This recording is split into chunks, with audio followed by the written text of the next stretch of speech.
We sell your items online. Go ahead, declutter your life. Have a yard sale or let eBay do the work. From the thrift store shopping to that wallet popping. There are two things in life that are certain.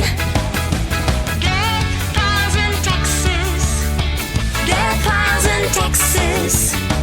With Derek Everitt and Adam Beesley.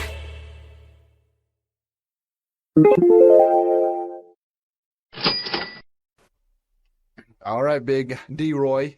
We are not Milli Vanilli. We are not Vanilla Ice. We are no longer a one-hit wonder because this is the second episode we've recorded in 2024. We're not these things that were popular in the 90s that people don't know about. That's where Adam's pop culture starts or stops. Hey, crisscrosses, they were happening in the 5th grade. They were happening. I'm sure you showed up with the backwards overalls. I was totally crossed out, Adam. I was catching all the ladies' attention. It was only when you'd go to the bathroom where you'd have to unzip in the back. It was full. Oh, man. A whole different thing, so. You imagine how cool that was in central Utah. Oh, I'm sure it was. No, did you have you wore your shirts inside out? I don't think so. We didn't have a lot of... So one of my really good friends, because I said I grew up in southern Nevada, and one of my friends, he moved in 8th grade. Funny story, and now that you're a little older, it's a little sketchy. You start putting together pieces, and you're like, what was going on there? We were up at a baseball tournament in Tonopah. It was like a 2-day, 3-day tournament. I went to the Muckers. Yeah, the Mighty Muckers. So we're up there, and we come back, because my friend, we had the bus, but my parents picked us up from the school, and we got to take him home. Esmeralda County. Yes. There you go. You know where it is. Tonopah's part of Nye, but that's neither here nor there. You got to drive through Esmeralda. Oh, I thought it was part of Esmeralda. So anyways, we get back, and his house, his family's not there. The whole house is packed up. Was his house on wheels? It was on wheels, but the house was still there. That's kind of the convenient part about those houses. The house was still there. Again, this is pre, cell phone era type thing. So anyways. So you go take him home and there's just nothing there. Nothing in the house. Oh, nothing in that, gone. Gone. The house was still there. Nothing So was how did there. he know, you had to wait for him to come back out and say, there's nobody here? Oh, yeah. We said, because he always makes sure he gets in. He's like, I don't know what to do here. So obviously came with us, came to our house. And that's how you got your brother. I think that. Oh, that's where the story. That's close. So I don't even know how we went down that measure, but yeah, that was a funny story. So you take the kid home and his family's gone. They're gone. He didn't know they were moving. No, they sent him to a baseball tournament. Yes, a baseball tournament. Half the state away. He comes home from the tournament and they packed up and left. True story. And so. How do you get him to? I'm so he came and stayed at our house for a couple of days and Yeah, I mean, the parents didn't say to your parents nothing. No, there's nothing. No. Luckily, we were able to get a hold of him. He was able to call his, grandma, and they found out that they needed to move. So I got another friend that the same thing happened to him. Anyway, so that's what happened. It was a special place. That Magical Valley. I got to get into it. So that happened, and. He eventually, so he moved to central Utah, and I still remember one of those, we were talking about crisscross, these weird fashion things. He'd always have the Lucky Brand t-shirts, but you'd have to wear them inside out, and you'd have to have the tag so you could see it. That was the cool thing. And I'm like, my dad thought it was the dumbest thing in the world. So we were just really good friends, and we kind of travel back and forth every couple of months, and I'd come stay up here, and he'd go stay down there. Anyways, he was there, and my dad did something. He went up to him and he ripped the tag off of his shirt. Gets wore it inside out, and he was all mad. But that's a $50 T-shirt that you wear inside out for the tag. I remember seeing people wearing sweaters inside out. Okay, the same. I don't know if it was the style here, if it was a little. I wasn't that cool. I'll have to admit to. It very well could have been the style, and I was just oblivious to it because I was wearing my. Husky jeans and a Stone Cold 316 T-shirt, which now would go for hundreds of dollars. But at the time, just said, "Don't date me." Yeah, this guy's not boyfriend material. You'd sneak out wearing the just like a little polo shirt, and then you take it off and you're wearing the Big Johnson T-shirt because you knew your mom would be. cool. You were wearing the No Fear T-shirt. I'm down at the carny, and I'm like, I can't. That's something. Well, I get that. I get what that means. So that's, getting into a little, Yeah. like 90s type thing. So I'll bring up the other story. I'd had another friend, same thing happened. Really good friends. And it was all kind of about the same time, about 7th, 8th grade. This friend, his father was a police officer. And, Pahrumph's a very, again, unique, interesting place.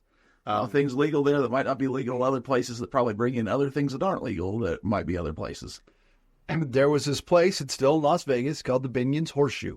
I know Binions. There was a guy who... We talked to Jim Harold about this. Oh, we did, didn't we? But go ahead. Yeah. A lot of people haven't heard this. I remember that. So there's a place... I don't know if we talked about it on the air, but... I don't think we did. There's a place called the Binion's Horseshoe. And it was, dare I say, heavily mob infested. Or invested. Did I say invested? Early Vegas. Yes. Early Vegas settlements. Now it's all, hedge fund guys. It's just a bunch of corporate stuff. But back in the day, it was the mob controlled it. Yeah, it was Guido. And if you didn't pay, you ended up in the dry lake bed. Now they're finding those people out like me. That is a true story.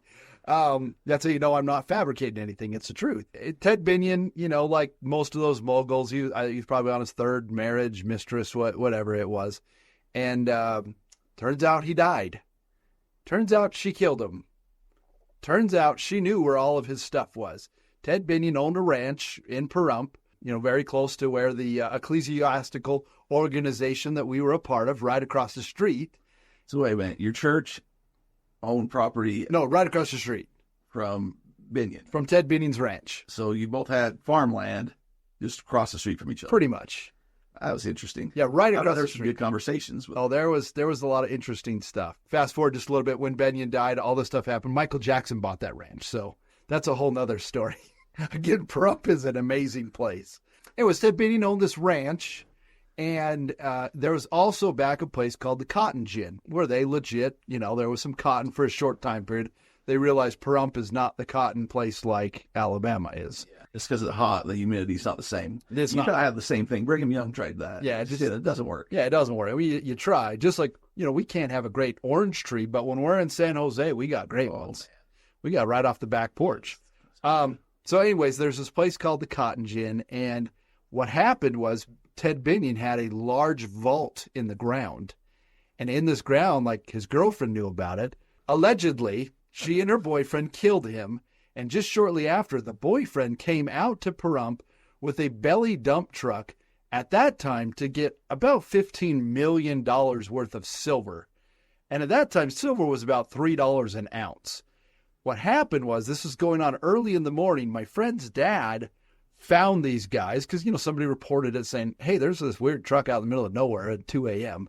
So long story short, man, I don't even know if I can really be saying this. Story short. Long story completed. Another friend ended up having to leave town. Let's just say that. Just say that the people that were interested in the money, yes, were more interested in who was turning them in, because apparently they probably didn't get the money and might have been on murder charges, but potentially. A friend disappeared in the middle of the night. If any of you are interested, look up Ted Binion's story. Fascinating. Well, yeah, all that early Vegas kind of stuff is for me anyway. And that's I was a part of it. Well, no, I wouldn't be saying that loud, because there's still people that probably... The thing is, a lot of those mob bosses, they're dead by now. That was 30 plus years ago. There's generational, there's kids. Yeah, but... It's not what it was. Yeah, but, you're right. It's not. Going back to the first story. Sorry. Why did they move? What was this? There's just other circumstances and they had to get out of town? Circumstances. And so, but you were able to reconnect them? So this one, when he moves out of town and the mob's kind of looking for the dad that's police. Easy there. When they moved out of town and maybe some people were looking to settle some scores with a guy that might have been law enforcement, perhaps. I love it. That's a good definition. How did you're not friends? You never see your friend again, or do you reconnect? How's that work? Because, like you're saying, internet's not around; it's not prevalent. Yeah, well, nobody knew what was going on back then. I mean, even if they moved to the other side of Pahrumph's probably one high school. Yeah, well, but if you moved to the other side the Valley or Tonopah or wherever, you're never going to see him get maybe at a baseball tournament. Yeah. But you got another friend there that you try to keep track of. Did you ever reconnect with him? Oh, yeah, we did. Yeah, he always said he moved back to the motherland. So he moved back to the land of milk and honeys, and we were able. We continued to connect. And did you get his story that way from him? Yeah, I got the secondary part. That's fascinating a little bit. Oh yeah, so is that ranch is still out there? Oh yeah, it's still there. There's still going to be stuff on that land. Exactly. That is exactly my thought. And here's the other thing: you should be having affairs and cheating and all that. Morally, I'm against that kind of thing. Yeah. If you do, don't talk. Yes. Like, don't tell her, "Hey, I got millions of dollars out here." Just say it's a bank, but it's tied up with my wife or whatever. Like, you make it so you cannot be killed. Yes. Without, it's that simple. We're going to tie into that because this is not where I expected this to go, but I'm excited. I'm excited. Bitcoin, but you can't kill me and get it because you need my password and me and my wife share it. I'll still take you out for nice dinners or whatever. I don't know if you take her for nice dinners or just nights out. Exactly. And the other weird part is after all this whole thing got settled, Michael Jackson bought this ranch in Pahrump, Nevada. That's like, you can't make that stuff up. Yeah, because he was weird. Yeah. Like, after he died, everyone's like, I mean, he kind of got ruined because he was a kid. Yeah. And they made him become an adult. Oh, yeah. And we can talk about allegations all day long. Everybody knows he was into weird stuff. Oh, yeah. Whether he's guilty or not, there's podcasts about that. Yeah. Either way, he was just a weird guy. And he'd have amusement parks and he'd have all these animals and things. And he had just a lot of money he didn't know what to do with, but then he didn't have any money. But after he died, everyone's like, oh, everybody that shunned him forever, it's like, no, he's part of us. He was us. He was the voice of our people, our generation stuff. It's like, you weren't the Pepsi generation when his hair was catching on fire. You were making the jokes with everybody else. Yeah. Yeah, and Macaulay Culkin and all that. I mean, some of that's just sad and disturbing if it's true. But the whole thing is, guy's weird. Everybody can agree on that. And whatever, he was kind of a genius musically and popped out Thriller and some great songs we listen to every Halloween or Time's Come Around. I'll still moonwalk. But why is he buying a ranch in the middle and now who owns it? I don't know. In fact, I'll look it up as we do this. Because there's got to be, if there was one big place where they're burying all the silver that knew about it, there's bottles of cash and gold around there, Adam. I guarantee you that. I totally agree with you. And especially if you go back to the early Vegas mafia type people and pay your debts, don't pay your debts. They're going to take your Rolex before they're not just burying you out in the desert with everything that you own. No. And, you can't just bring the Rolex to the pawn shop or you can't just start wearing it when the feds are looking at you. So you have to put that somewhere until it cools off. And then you probably give it as a gift to somebody because then it's not on you. There's a whole organized part of the crime. It's why they call it organized crime. So we're going to get into maybe a little more recent. So this is not where I thought it was going, but you said something that totally blew my mind. Yeah, that's how these... Because I heard something yesterday. So, and this is not allegedly, it's happened. There was a strange bet that happened for an Alabama LSU baseball game. Okay? Very strange bet that happened. There was this guy was in Ohio trying to place a bet for, call it collegiate baseball game. Football, yeah, but baseball, very, very out of the ordinary. Yeah, and it's not there's probably bets, but there's a certain amount of people and a certain amount of money. So this guy comes into this establishment to, make a legal bet of he wanted to make the bet of $100,000. Red flags are going to pop up. So that's what happened. And this guy becomes belligerent. And he starts telling these people, they would only let him bet $15,000. So instead of instead of just walking away, or placing your $15,000 and going to the next. What people do is they go to multiple casinos and they spread it out. That's what Mattress Max did. I mean, that's what he I haven't learned anything. You spread it out. You spread it out. You don't put attention on yourself. This guy becomes belligerent and he says, listen, this is a guarantee. If you knew what I knew, you would let me make this bet and you would be betting too. Telling this to these people in the sports books. You might as well say, come arrest me. Here's the best part. After that, he says, let me show you this. He pulls out his phone and shows it to the casino workers saying, look, this is the message from the Alabama head baseball coach telling me that their pitcher just got scratched. He hasn't told the other team yet, so there you go. They're going to lose, and he knows it. I'm betting $100,000. Yeah. How stupid? Some people get, like, that's the thing. Some people get handed a golden goose, and instead of just letting them produce them eggs, and just, there's ways to bet on baseball, and there's ways all across town. If it's legal, there's multiple apps and stuff. Spread that across, and just take your money and run.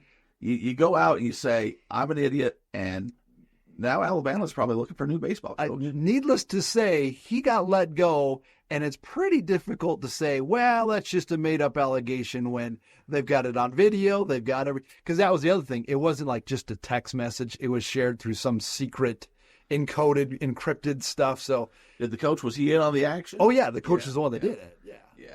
I watched a special. Well, I've been listening to, you remember Donahue, the NBA? Oh, yeah. There's a lot more to that story. Oh, there's a lot to that. It's on I think it's on Netflix. There's like a whole thing about betting in sports. Yeah, I've been listening to a podcast and they've interviewed him, but needless to say, there's things that can be controlled. And it was kind of the same thing as he was doing it. He claimed that he wasn't making a whole lot of money, but they get to where they kind of are braggadocious about it, and they tell loose lips sink ships, Adam, as they say. Whoa, what did he say? Loose lips, they sink the ships. Okay. He could still be, in theory, doing this. Because with point shaving, in an NBA game, there's the trash time at the end is what they call it. Yeah. And you can just you can legitimately call a foul whenever you want to call a foul. And it's pretty, up to the referee's discretion to some extent. Some are more egregious, but you could say, well, that's his discretion. And now they have things where you can challenge, and they've had to put in some more implements because of things like this. But back when he was doing it, you could just say, that was a push-off or whatever, and the line's at 5, and he knows if they make these couple foul shots, it's going to be a 2-point, because there's only 20 seconds left in the game. So you can kind of point shave that way, and he would know, it's not really affecting who would or who wouldn't win, but you could affect the line. So big flags were going up. But people found out he was doing things. They got involved with him. The mob got involved. People go to jail. People turn on you. Long story short, again, as we're doing, maybe that will be the title of this episode, long story short, he was out of a career and did some time in prison. But the mob that he was working with, or people connected to there, I think they said they had 2 or 3 referees on the payroll. Oh, I believe it. And it was only him that got exposed. He's saying that. NBA's like, no, we've done our things and the search. Yeah. Kind of the same with the NFL. If you think about it, there's a holding on there's not a play that you can justify a hold call, pass interference going each way. I know there's this whole thing about the NBA or the NFL being this big script thing right now. I don't believe that as somebody that's into scripted entertainment. But I do see where things could, it's easier in basketball. Yeah. I'll say that much, because foul shots, or, if you put LeBron on the bench for 10 extra minutes, or Anthony Davis or whoever, the points aren't going to be scored as much. Or if you don't call foul, you can influence a lot more that way. Or this guy's a better free throw shooter. Oh, he just got fouled. Well, that's an extra 2 points right there. So, I don't know where I'm going with all this. It's just kind of fascinating. Yeah, to look down. There's intriguing things. I may have gotten sports gambling over the last little bit. I don't know. As the inquiring minds would like to know, I've looked this up. If you're ever in Pahrump, Nevada, and you'd like to journey down right behind the Walmart, and there's only one, so you'll know where it is. The Walmart.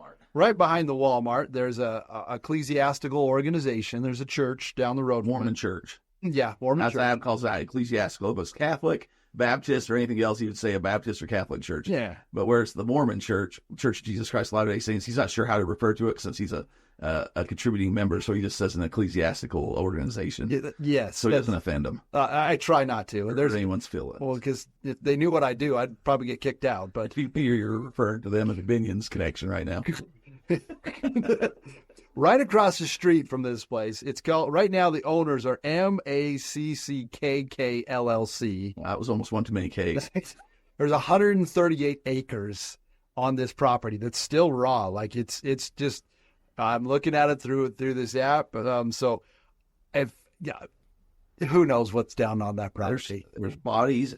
There's got to be bodies and money. Yes. And the cotton gin that I'm referring to, again, if you're ever in Pahrump, now it's called the Nugget. That's called the Pahrump Nugget. I've been there. Right below it is where the Cotton Gin was. Okay. That's where these. That sounds like a good bar name. Oh yeah, the Prump Nugget, No, the Cotton Gin. the Cotton Gin. Oh, I'm sure. That's catchy. I'm sure it is. So, how we got here, who knows where we get here. About reselling. It is a Tag stuff. all of those things from your nostalgia, like your It's just me. I'm talking. 90s. Like if you have an old crisscross, like shirt, or you got those cool overalls, like they come back. If you know somebody that was in the mob and had to leave because their mistress outed them and they didn't want to get killed and now the property's just vacant, take a metal detector, go over there, kind of try to be discreet about it, but you might not have to work anymore. Or you might die. I was going to say, you might get buried next to the silver. It's a 50-50. Or you end up in Lake Mead. And If you like to gamble on sports and you happen to have some inside information, don't expose yourself. Just go and make your wager. And if they say this is the limit, you say, thank you very much. Do I get a comp dinner for that? And then you go to the next place in the next street over town, app, whatever, and you make a similar wager. And you just do that 10 times instead of all in one place. And you collect your money and you say, man, this is great. Life Lessons by D. Roy.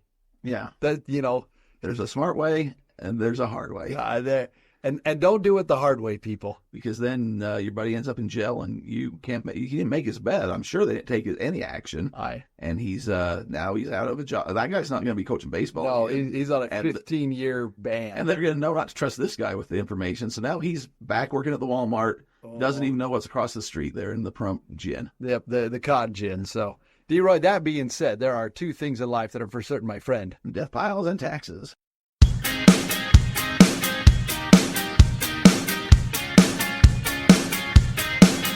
We're well within our rights to use this song. We're aware that preaching copyright is wrong. With lots of dedication, we've researched the legislation, and this music has nowhere else it belongs. Derek is the king of Deathpiles, and Adam does his taxes all the while. Deathpiles and taxes, selling stuff online in between. Deathpiles and taxes, no copyright infringement.